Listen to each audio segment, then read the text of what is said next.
Few Hollywood legends have worn as many hats, or carried as much mystique, as Clint Eastwood, the actor-director who once shocked America by stepping out of the spotlight and into the mayor's office of Carmel-by-the-Sea. But behind the iconic squint and the political curveball lies a story fans still argue about today. How the whirlwind rise of an unconventional mayor collided with public expectations, political backlash, and the relentless pressure of celebrity scrutiny. As rumors, missteps, and larger-than-life headlines piled up, a narrative took shape. One that painted a picture of a man fighting to hold onto control of his public image just as it seemed to be slipping away. The shock wasn't just that Clint Eastwood, Hollywood's most unflappable tough guy, suddenly traded film sets for City Hall. It was how the entire country reacted when he did it. One day he was directing iconic westerns. The next he was stepping into the quiet, postcard-perfect streets of Carmel-by-the-Sea with a mayoral sash that nobody saw coming. Fans were stunned, critics were baffled, and the media couldn't look away.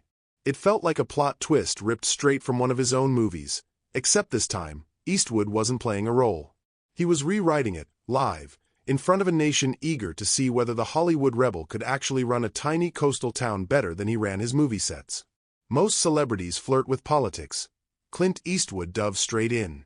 When he announced he was running for mayor of Carmel-by-the-Sea in 1986, people wondered if it was a publicity stunt, a mid-career whim, or just another unexpected chapter in his already unconventional life.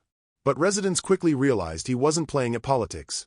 He genuinely wanted to shake up a town known for its quirky rules, strict zoning, and old-guard leadership. His campaign felt like a grassroots rebellion wrapped in Hollywood charisma. He promised to simplify regulations, revitalize local businesses, and cut through the bureaucratic red tape that frustrated locals. Suddenly, the idea of a movie star mayor didn't seem bizarre at all. It felt like exactly the kind of bold shake-up the quiet seaside town had been waiting for.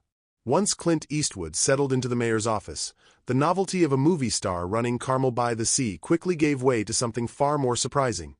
He was actually good at it. The town, long wrapped in red tape and quirky restrictions, suddenly had a mayor who treated local government the way he approached a film set: decisive, efficient, and determined to get things done. Residents who'd grown used to slow-moving bureaucracy watched as he pushed to simplify regulations that had frustrated small business owners for years. One of the stories people still bring up today is his support for more flexible permitting rules, including easing restrictions on something as simple as opening an ice cream shop in town, a symbol of how tangled the local code had become. Eastwood framed himself as the guy who wouldn't just sign paperwork, he'd bulldoze obstacles. And with his celebrity came something else Carmel hadn't experienced in a long time: national attention. Journalists flocked to the tiny coastal village, eager to see what the Hollywood maverick would do next, and that spotlight gave Eastwood surprising political leverage. City council meetings became must-watch theater. Local debates suddenly had real stakes. And for a moment, it seemed like his presence alone was enough to energize a community that had quietly been craving a shake-up. Whether people agreed with his policies or not, there was no denying that under Eastwood, the sleepy postcard town had become the center of a very unexpected political storm, one that put Carmel on the map in a way it had never been before. But for all the excitement Clint Eastwood brought into Carmel City Hall, it didn't take long for the shine to wear off and the political reality to settle in. The same boldness that made him a refreshing outsider also made him a lightning rod for criticism. Some longtime residents felt his Hollywood-sized spotlight disrupted the town's quiet identity, while others worried that his push to ease regulations was happening too fast for a community built on tradition. The media, eager for conflict, amplified every disagreement, turning routine council disputes into headline-grabbing clashes. And as the attention grew, so did the pressure. Eastwood had stepped into office determined to streamline local government, but political friction is not as easily handled as movie set problems. Every decision seemed to split the town into factions. Those who loved the new energy and those who feared their small-town charm was being swallowed by celebrity-driven change. It wasn't a scandal or a single dramatic collapse that made things feel shaky. It was the steady build-up of tension, criticism, and expectations that no mayor, movie star or not, could fully satisfy. Carmel had wanted a maverick, but mavericks rarely come without a cost. As Eastwood's term unfolded, the storyline around him began to split in two: what was happening in City Hall, and what the media said was happening. The tiniest disagreements became fodder for dramatic headlines, and before long, a wave of speculation started shaping a downfall narrative that didn't quite match the reality on the ground. Tabloids framed routine policy debates as personal feuds. Commentators painted his push for change as a crusade gone off the rails. And because Eastwood was a global star, every whisper carried farther than it should have. Rumors spread that Carmel was buckling under his leadership, even when the issues were the same local squabbles every small town deals with. The more attention he drew, the more the myth grew, that the man who once embodied stoic control on screen was now grappling with a political role too messy, too public, and too open to interpretation. It wasn't evidence that fueled the idea of a downfall. It was the irresistible drama of imagining a Hollywood titan struggling with the rough edges of real-life governance. The public didn't just watch his mayoral chapter, they built stories around it, stories that grew louder than the actual events ever did. When Clint Eastwood stepped away from the mayor's office after his single term, many expected his political detour to mark the beginning of a quieter era, maybe even the slowing of a legendary career. Instead, it became a pivot point that surprised nearly everyone watching. Leaving local politics didn't dim his spotlight, it sharpened it. Eastwood returned to Hollywood with a clarity and confidence that made his post-mayoral years some of the most celebrated of his career. He went on to direct and star in films that earned critical praise, box office success, and multiple awards, proving that his time managing the everyday realities of a small town hadn't drained him, it had refocused him. Meanwhile, the public continued to debate what his time in Carmel meant. To some, he'd been a symbol of celebrity leadership done right.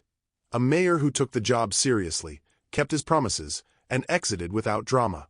To others, his tenure remained a curious footnote in a career so vast it was almost mythic.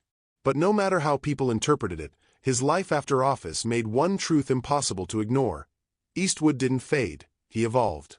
The man who once governed a coastal village didn't just recover from the pressures of political scrutiny. He returned to the film world and cemented a legacy that stretched far beyond the borders of Carmel-by-the-Sea. What's most fascinating is how the idea of Clint Eastwood's downfall refuses to disappear, even decades after his brief political chapter ended. It lingers not because of any dramatic collapse, but because the story fits a template the public loves. The mighty star who steps into a new arena and faces turbulence, criticism, and the weight of his own legend. People are drawn to the contrast between Eastwood's ironclad movie persona and the vulnerable realities of public office, a space where even the most iconic figures can't control the script.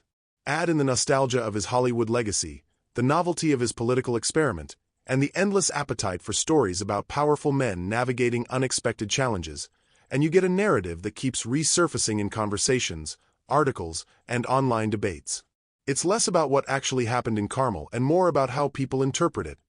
How myths grow, how reputations shift, and how one unusual chapter in a towering career continues to spark curiosity. In the end, the downfall story persists because it taps into something bigger than politics or celebrity. It reflects the way audiences look for cracks in perfection, even when those cracks are more symbolic than real. In the end, Clint Eastwood's journey through Carmel's City Hall reads less like a downfall and more like a reminder of how fragile and fascinating public narratives can be.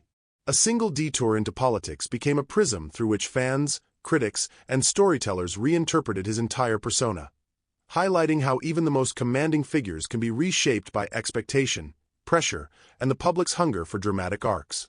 His time as mayor didn't define him, nor did it derail him. It simply added another layer to a career already filled with reinvention. And maybe that's why this chapter endures. It shows that legends aren't just built on triumphs or failures, but on the unpredictable ways their stories intersect with the culture watching them. Eastwood walked into office as a Hollywood icon and walked out with a legacy even more complex, proving that sometimes the most compelling chapters aren't the ones that lift a person up or tear them down. They're the ones that reveal how human even the larger-than-life can be.